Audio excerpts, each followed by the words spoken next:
Paz, seus meus irmãos, estamos estudando a lição 3 da Revista dos Adultos, que tem o título Ruth e Noemi, entrelaçadas pelo amor.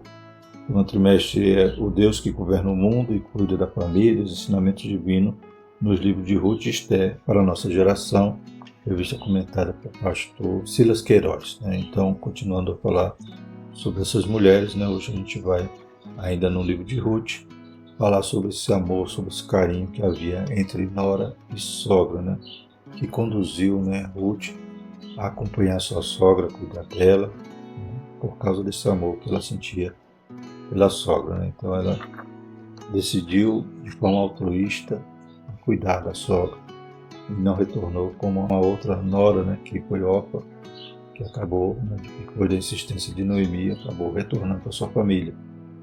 Mas Ruth não, decidiu, continuar com Noemi, fazer parte agora do seu povo, onde ela fosse ela iria, até que se tivesse que morrer, morreria com ela. Também abandonou seus deuses definitivamente, dizendo que o Deus de Noemi era o Deus dela. Glórias a Deus. Então, Luís partindo deste amor, partindo ali do exemplo da sua sogra, como ela a influenciou. Louvado seja o nome do Senhor.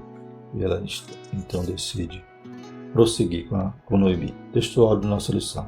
Diz, porém, Ruth: não me instes para que te deixe minha parte de ti, porque aonde quer que tu fores, irei eu, onde quer que pousares à noite, ali pousarei eu, e teu povo é o meu povo, teu Deus é o meu Deus. Ruth 1, versículo 16. Verdade prática: amar uns aos outros, sem nada exigir em troca, evidencia que Deus está em nós e nos une em relacionamentos fortes e duradouros. Glórias a Deus. Então a gente vê o amor de Deus derramado no coração de Ruth e Noemi. Esse amor altruísta, ou seja, um amor que não espera nada em troca. Noemi já declarou que não tinha nada para dar a ela. Não ia poder dar outro filho para que ela esperasse e casasse, pois Noemi já era avançada de idade e não ia poder realmente dar nada, porque o que tinha em Belém já tinham perdido, já tinham vendido. Não tinha nenhuma expectativa, mas mesmo assim, ela, sem esperar nada em troca, decidiu amar sua sogra e cuidar dela. Mais à frente, as mulheres lá de Belém vão dizer que Ruth era melhor do que 7 filhos, não só porque deu o neto a Noemi, mas realmente porque era uma filha. Glórias a Deus. É um relacionamento que hoje também deve ser buscado, cultivado, principalmente por sermos cristãos. Então, essa cultura do Brasil de genro, não gostar de sogra, sogra não gostar de genro, de nora, é algo que deve cair por terra. Porque nós somos cristãos e o amor de Deus é derramado em nós devemos frutificar, demonstrar esse amor em nossas vidas. Os objetivos da lição são apresentar a proposta de Noemi, abordar a convicção amorosa de Ruth em relação à sua sogra e refletir a respeito da convicção de Ruth. O teu Deus é o meu Deus. Este bíblico se encontra em Ruth 1, 6 a 8 e 14 a 19. Então se levantou ela com as suas noras e voltou dos campos de Moabe, porquanto na terra de Moabe ouviu que o Senhor tinha visitado seu povo, dando-lhe pão. Pelo que saiu do lugar onde estivera, e as suas 2 noras com ela. E indo elas caminhando para voltarem para a terra de Judá, disse Noemi às suas 2 noras: ide, voltai, cada uma à casa da sua mãe, e o Senhor use convosco de benevolência, como vós usaste com os falecidos e comigo. Então levantaram a voz e tornaram a chorar. E Orfa beijou sua sogra, porém Ruth se apegou a ela. Pelo que disse: eis que voltou tua cunhada ao seu povo e aos seus deuses. Volta tu também após a tua cunhada? Disse, porém, Ruth: não me enches para que te deixe e me afaste de ti, porque onde quer que tu fores, irei eu, e onde quer que pousares à noite, ali pousarei eu. O teu povo é o meu povo, e o teu Deus é o meu Deus. Onde quer que morreres, morrerei eu, e ali serei sepultado. Me faça assim o Senhor, e outro tanto, se outra coisa que não seja a morte me separe de ti. Vendo ela, pois, que de todo estava resolvido para ir com ela, deixou de lhe falar nisso. Assim, pois, foram-se ambas, até que chegaram a Belém, e sucedeu que, entrando elas em Belém, toda a cidade se comoveu por causa delas, e diziam: não é essa Noemi? Glórias a Deus. Então a gente vê que Também Noemi amava suas noras, né? Também reconhecia a benevolência que elas tiveram com os seus filhos, né? Com os maridos delas e com a sogra, né? Então, todas elas nutriam esse amor. E Noemi quer o bem de sua nora, né? Por isso insiste, né? Mas Ruth diz, não insista comigo, né? Ela já estava resolvida e realmente prosseguiu, né? Junto com Noemi para cuidar de sua sogra. E além disso, né? Ela tinha também agora a convicção de não mais retornar aos deuses de Moab, né? O Deus de Noemi era o seu Deus. Introdução. Já fizemos uma visão panorâmica do livro de Ruth. Agora vamos caminhar com seus capítulos e versículos focados nos principais personagens da obra: Ruth, Noemi e Boaz, né? Então, fizemos aquele panorama nas lições passadas e hoje a gente vai começar a ver as cenas, né? Como diz o professor Murilo Alencar, né?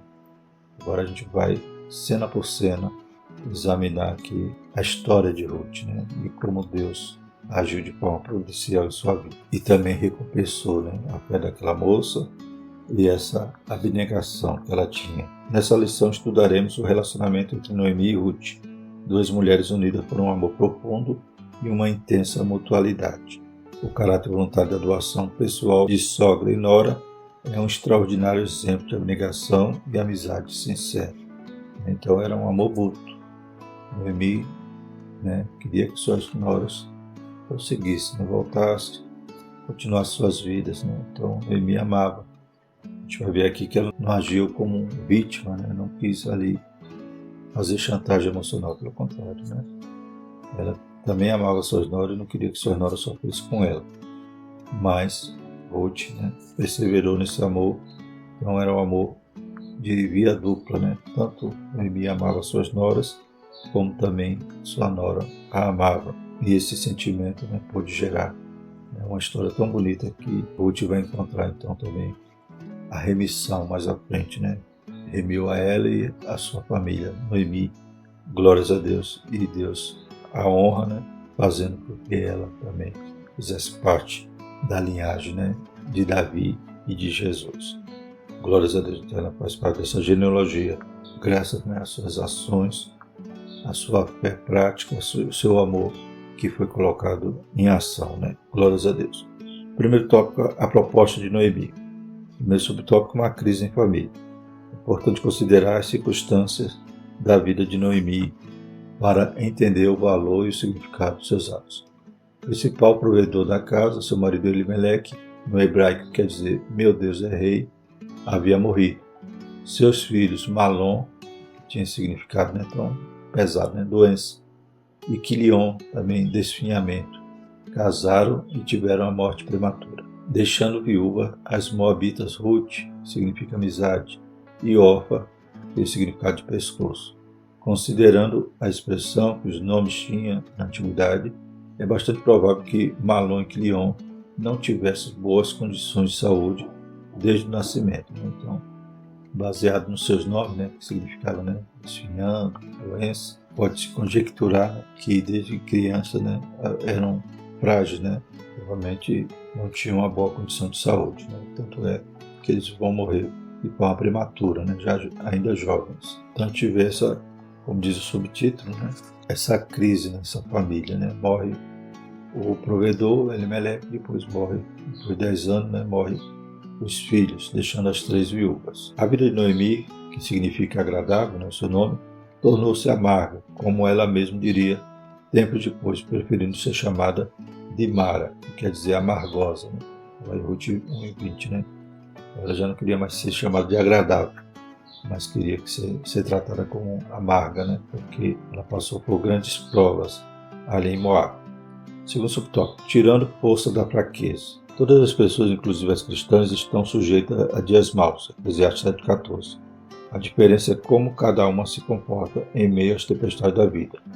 Efésios 6:13, Mateus 7:24-27. Noemi não escondeu seus sentimentos, mas também não os explorou com autopiedade ou autocomiseração, né? Então ela não tinha esse comportamento vitimista, né, de querer até mesmo se aproveitar da situação de forma chorosa e chantagear suas noras, né? Ela permaneceu firme, né? Estava triste, estava amarga, mas ela iria voltar para sua terra, né? Se levantou, a gente vai ver aqui na lição, uma atitude de coragem, né? Ela não chegou à conclusão, né, ou a uma depressão profunda de dizer, não, estou aqui, vou morrer aqui mesmo.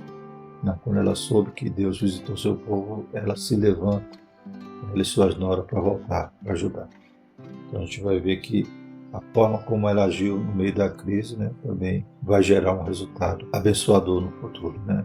Deus vai tornar a sua luta em vitória. Então ela não desistiu e não se vitimizou e nem fez chantagem emocional às suas noras, né? Ela até insistiu para as noras voltarem, né? E ela iria sozinha, mas ela voltaria para ajudar, porque ela estava convicta, né? Que lá era a casa do pão, lá Deus poderia, né, ampará-la. Glórias a Deus. Quando soube que Deus havia abençoado seu povo, se levantou com suas noras para voltar a Belém. Ruth 1, 6 e 7. Ela teve uma atitude de liderança, mesmo em meio à tristeza e dor que sentia pela perda do marido e dos filhos. A distância entre os campos de Moabe e Belém era superior a 120 quilômetros. Imaginem, então, montanhas, caminho difícil, 120 quilômetros. Mas mesmo assim, né, ela não se abateu, ela não se entregou ali ao sofrimento. Ela decidiu reagir, né, a toda aquela situação que ela estava vivendo. Então volta e enfrenta esses 120 quilômetros até ajudar. Idosa, Noemi soube tirar a força da fraqueza, subindo e descendo das montanhas em tempos remotos. Hebreus 11:34. Se tivesse se entregado aos seus sentimentos, jamais teria tomado uma decisão tão desafiadora. Os problemas da vida não podem nos paralisar. Provérbios 24:10, né? Inclusive, mais atrás cita ali Mateus na tempestade, né? Jesus repreendendo ali os seus discípulos, né, por falta de fé. Que nós tenhamos fé e entendamos que Deus está no controle de tudo e não fiquemos prostrados, né? Nos levantemos, aleluia, façamos como Jó, né? Deus deu, Deus tomou, bendito seja o nome do Senhor. Então, Jó de maneira nenhuma se entregou ali, mas ele permaneceu crendo no seu Redentor. Terceiro subtópico, sem manipulação emocional. Ruth e Orfa decidiram prontamente acompanhar a sogra, né? Então elas começam a trajetória juntas. Então depois da insistência, né, no meio do caminho, que Noemi insistindo para elas voltarem, que Orfa decide voltar, mas Ruth permanece resoluta, né, de seguir a sua sogra. Mas tão logo começaram a viagem, Noemi decidiu liberá-las para que voltasse à casa dos pais. Mesmo de avançada idade, Noemi pensou primeiro em sua nora e no futuro dela, né? Então, Noemi amava suas noras, estava pensando no bem delas, quando dizia para elas voltarem, né? De volta às suas origens, Ruth e Orfa poderiam casar novamente e constituir famílias. Ruth 1, 8 a 13. Noemi assumiu sua condição pessoal sem apelar aos sentimentos da nora, né? Então, se as noras voltassem, ela ia continuar voltando para ajudar sozinha, mas ela não pensou em amarrar as noras pelo sentimento, né? Ou seja, pela chantagem emocional, né? Pela manipulação emocional. Não, elas deu a opção para as noras retornarem e ela voltaria para ajudar sozinha. Esse tipo de conduta é fundamental para a construção de relacionamentos saudáveis. A manipulação emocional é sutil e costuma se manifestar desde a infância, né? Até a criança já sabe usar desse artifício. O pecado não escolhe idade. Pessoas emocional e espiritualmente sadias não são manipuladores, né? Então ela era uma mulher forte.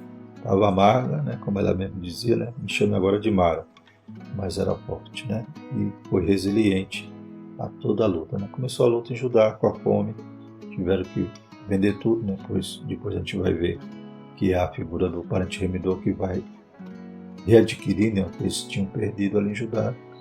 Então a luta começa em Judá e Moabe se agrava, né, com a morte do seu marido e seus filhos. Então mesmo assim era uma mulher resiliente e pensava nas noras, mas Ruth também pensava na sogra. Segundo tópico, a convicção amorosa de Ruth. Primeiro subtópico, uma amizade provada e aprovada. Orfa amava Noemi, mas seu sentimento e força moral não eram tão fortes quanto os de Ruth. Quando a sogra disse pela segunda vez que voltasse para a casa dos pais, Orfa se convenceu de que isso era melhor para ela. Chorando, abraçou Noemi e voltou para o seu povo. Ruth, porém, se apegou a Noemi, Ruth 1,14. A firmeza e o altruísmo de Noemi novamente se revelam. Ela insiste para que Ruth faça o mesmo que sua cunhada, Ruth 1,15. A atitude de Noemi extraiu o que havia no mais íntimo de Ruth, uma convicção amorosa por sua sogra, além de uma declaração de fé no Deus de Israel. Onde quer que tu fores, irei eu, e onde quer que pousares essa noite, ali pousarei eu. O teu povo é o meu povo, e o teu Deus é o meu Deus. Ruth 1,16. As verdadeiras amizades resistem às mais intensas provas. Então, Noemi insistiu muitas vezes com Ruth, até Ruth dizer, não insista mais, e dar essa declaração, tanto do amor que ela tinha para sua sogra, de até ir até a morte, onde ela foi sepultada, seria sepultada também, e também dela crer agora no Deus de Noemi. Como ela diz, me faça assim o Senhor, e outro tanto, se outra coisa que não seja a morte me separar de ti. Então ela já conhecia esse Senhor, o Deus de Noemi, e ela diz agora, o teu Deus é o meu Deus, o teu povo é o meu povo. Então, a convicção do seu amor e da sua fé. Segundo o subtópico, amizade na adversidade. A convicção amorosa de Ruth é mesmo surpreendente. Salomão escreveu que o amigo ama em todos os momentos. É um irmão na adversidade. Em outra tradução, na Almeida Revista Corrigida, vai dizer, em todo tempo ama o amigo e na angústia nasce o irmão. Então, glórias a Deus. No momento da dor, da aflição que eu tive realmente quem é amigo e esses amigos que são comparados a irmãos, ou seja, é tão quanto uma ligação de sangue. Ruth estava disposta a enfrentar toda e qualquer dificuldade ao lado da sogra viúva e idosa. As expressões onde quer que pousares à noite, ali pousarei eu, e onde quer que morreres, morrerei eu, Ruth 1,16 e 17, demonstra o grau de companheirismo e comprometimento da jovem moabita. E isso não ficou somente em palavras, transformou-se em atitudes concretas por toda a vida. Nesses dias de tanto individualismo, qual tem sido o nível de nossos relacionamentos? Não poderia ser apenas de boca, mas Ruth realmente viveu aquilo e aquele amor foi colocado em prática, em ação. Ela seguiu a sua sogra Noemi e já foi trabalhando quando chegou ali em Judá para o sustento da sogra. Então, ela estava realmente falando de forma sincera e agiu conforme falou. Terceiro subtópico, um amor prático. Chegando a Belém, Ruth não ficou parada, envolta em expectativas fantasiosas. Encarando a realidade, prontificou-se em um trabalho humilde e penoso, que era feito por pessoas pobres e necessitadas. E as plantações de catar espigas que caíam e ficavam no chão durante a colheita, como instituído nos dias de Moisés. Então Deus já tinha deixado na lei esse cuidado. Aquele que fosse fazer a sua colheita tinha que deixar ali o respigo, ou seja, as que caísse no chão deixava, ou deixava algumas ainda na planta, algumas espigas, para depois abrir a sua roça para os pobres, para os estrangeiros. Ruth então estava nessa posição, desses aflitos, desses empobrecidos que iriam na roça recolher esse respigo, e era um trabalho duro, trabalho difícil, mas lhe garantiria o sustento. Então a lei já previa isso, para que os pobres tivessem também o que comer. Na palavra de Deus, o princípio básico é: os ricos não podem reter para si toda a riqueza, devendo inclusive auxiliar os necessitados. Interessante que não era para entregar na mão do necessitado. O necessitado ia lá trabalhar, ia ter sua dignidade, seu alimento. Então não era apenas algo assistencialista, mas tinha todo o trabalho, toda a dignidade do trabalho envolvida nesse aspecto da lei. Mas também não são obrigados a alimentar o ócio dos pobres, que devem ir ao campo e trabalhar duro para garantir o seu sustento. Pois, exceto nos casos de incapacidade física ou mental, o mesmo princípio vige até hoje. Gênesis 3,9, 2 Tessalonicenses 3,10 e 13. Aquele que não trabalha não coma, não era apenas um assistencialismo, mas era sim abrir sua fazenda, sua roça, para o pobre também ali trabalhar e retirar da terra ali seu sustento. Ruth trabalhou e muito nos campos de Boaz. Seu esforço impressionou o chefe dos trabalhadores.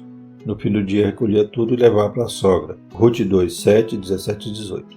Ruth não apenas dizia amar, ela praticava o amor. 1 João 3, 18. Esse trabalho que ela fazia a gente vai ver nas próximas lições. Glórias a Deus. Mas a gente vê que realmente ela se propôs cuidar da sogra e estava fazendo assim, trabalhando de forma pesada, né? Trabalhando ali na roça. Terceiro tópico, a convicção da mulher. Teu Deus é o meu Deus. Né? Então a gente já viu a convicção do amor dela, né? Convicção amorosa, agora vamos falar da convicção da fé dela. Primeiro subtópico, uma fé fervorosa. Ruth é um exemplo de fé fervorosa. Sua declaração convicta perante Noemi, o teu Deus é o meu Deus, demonstra sua profunda devoção ao Deus de Israel, sobre cujas asas decidiu se abrigar.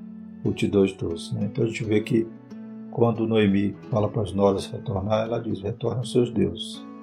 Porque era inevitável, né? Muito raramente, Orpa ou Ruth, voltando para casa dos seus pais, iam continuar, né? Mas ela não queria mais voltar para os seus deuses, ela queria o Deus de Noemi. Já tinha aprendido dele, já tinha crido e já tinha se decidido seguir esse Deus. Louvado seja o Senhor, ela não queria mais os deuses falsos, os ídolos de Moab. Ela queria o Deus de Noemi. Então ela, além de ser convicta no amor, também na sua fé, que era algo difícil naquela época. Alguém abandonar seus deuses para agora seguir o Deus único, como Abraão fez, né? Sua família produzia ídolos, né? E ele largou tudo aquilo para ouvir a voz do seu Deus que lhe chamava e foi para uma terra que não sabia onde era nem como era, mas creu, né? Isso foi lhe imputado por justiça, por fé. Ruth também segue esse mesmo trajeto, né? Deixa os ídolos e vai atrás do Deus vivo que conhecia através de Noemi. Seu fervor é demonstrado em suas atitudes. Ruth renunciou ao modelo de vida frívolo dos moabitas e não seguiu caminhos fáceis entre os belemitas. Ruth 3:10. Manteve uma vida austera e disciplinada e assim alcançou uma excelente reputação. Toda a cidade do meu povo sabe que és mulher virtuosa. Ruth 3:11. Então ela foi uma nora honrada e uma viúva também honrada. E ela se manteve fiel ali. O que ela conquistou, né? Depois casando com Boaz, a gente vê que ela tinha essa fama de virtuosa. Né? Alguns querem distorcer a história e dizer que Ruth depois vai se oferecer a Boaz, a gente vai estudar mais à frente esse encontro, mas não, para ter essa fama de virtuosa, porque era uma mulher piedosa, santa. Glórias a Deus. Segundo subtópico, uma fé que inspira. A fé de Ruth foi inspirada na vida e crença de sua sogra. Ao referir-se ao Deus de Noemi, dava testemunho de sua fé. Em todos os tempos, as mulheres mais velhas têm a missão de resistir aos ventos da superficialidade espiritual, sendo piedosas, dedicadas a Deus e à família, a despeito das pressões da sociedade mudando. Somente assim poderão inspirar e ensinar as mais novas, né? As cristãs têm essa incumbência, essa responsabilidade das mulheres mais velhas ensinarem as mais novas. E Ruth tinha essa fé porque aprendeu de sua sogra. Foi inspirada pela sua sogra também, amorosa, como já vimos, né? Altruísta, né? Pensou nela, pensou nas noras e convicta, né? Ou resiliente a ponto de se levantar e voltar para sua terra, sabendo que o seu Deus, de alguma maneira, ia cuidar dela. Aleluia, essa fé aprendeu, né? A fé não fingida, como a Bíblia fala a respeito de Timóteo, que fala que a avó e a mãe de Timóteo transmitiram a ele uma fé não fingida. Terceiro subtópico, sensibilidade sobre liderança. As Escrituras evidenciam a profunda sensibilidade espiritual da mulher. Um exemplo disso é o fato de terem sido as primeiras a testemunhar e crer na ressurreição de Jesus. Lucas 24:1-10, João 20:11-18. De grande valor quando esse extraordinário potencial feminino é reconhecido e floresce sobre uma liderança séria que orienta o trabalho da mulher, evitando que ela seja explorada em sua fé. Filipenses 4:3, Romanos 16:12, Marcos 12:38-40 e 2 Timóteo 3:6-7. Então a gente vê que as mulheres, né, realmente são aquelas que chegam mais junto, aquelas que estão sempre ali com essa fé não fingida na presença de Deus, e Deus tem usado elas, como vemos aqui, né, nesse trimestre, falando de duas mulheres que Deus usa na simplicidade, na humildade, sem que elas deixassem de cumprir seus papéis, Deus usando elas de forma poderosa porque realmente a sensibilidade espiritual das mulheres é profunda, né? Glórias a Deus. Deus usa elas de maneira poderosa, como estamos estudando, e também no Novo Testamento. Paulo falando aqui a respeito delas, a respeito ali em Filipos, e Paulo também aos Romanos, saudando essas mulheres que serviram ao Senhor de forma maravilhosa. Glórias a Deus. Concluindo, o relacionamento de Noemi e Ruth nos ensina quão precioso para Deus é o amor altruísta. Ao pensarem uma na outra e se dedicarem ao cuidado mútuo, ambas foram alcançadas pelo favor divino. Ruth 4, 3-17. Em um mundo tão narcisista, o Senhor espera que nos doemos mais uns aos outros. A família é o primeiro ambiente no qual o amor deve se praticar, 1 Timóteo 5:8. O segundo, nossa igreja local. Então, a lição de hoje é a respeito deste amor, né? Este amor que tem que ser exercitado tanto na família como na igreja, né? Louvado seja o nome do Senhor, pois somos cristãos, nós estamos imitando a Cristo, o amor de Deus é derramado nos nossos corações. Então, como eu falei, esse aspecto cultural hoje de genro contra a sogra, nora contra a sogra, sogra contra a genro e nora, é algo que tem que cair por terra, né? Pelo contrário, a gente tem que ter esse amor altruísta, um amor abnegado, né? Que não espera nada em troca, mas ama de forma desinteressada. Bem, graças a Deus, a gente tem esse exemplo maravilhoso na vida de Ruth e Noemi. Próxima lição, a gente vai continuar a tratar sobre Ruth e vamos ver aqui mais uma cena dessa história, que vai ser o encontro dela com Boaz. Bem, vamos orar e agradecer ao Senhor. Maravilhoso eterno Deus, mais uma vez te agradecemos, Pai. Te louvamos pela ação maravilhosa na vida, Pai, naquelas mulheres, Senhor. O sentimento que elas nutriam uma para a outra e que gerou um fruto tão maravilhoso, Pai, a tua bênção, para o teu cuidado. Deus Santo, continua também derramando o seu amor sobre nossos corações. Possa, Pai, cair por terra toda inimizade, Pai. Aleluia, no seio das famílias, Senhor Jesus. Possamos, aleluia, experimentar e exercitar o amor. Pai Santo, poderoso, também na igreja, Pai. Que eu possa derrubar todas as barreiras, Pai, todos aqueles que têm tido diferenças, Pai, têm tido algum sentimento ruim contra seus irmãos. Mas que possamos se exemplificar através dessas personagens bíblicas, para sermos também fruto, Pai, da tua graça, da tua ação, do teu cuidado. Em nome de Jesus nós te agradecemos. Amém. Que a graça do nosso Senhor Jesus Cristo, o amor de Deus e a comunhão do Espírito Santo seja conosco, hoje e sempre. Amém.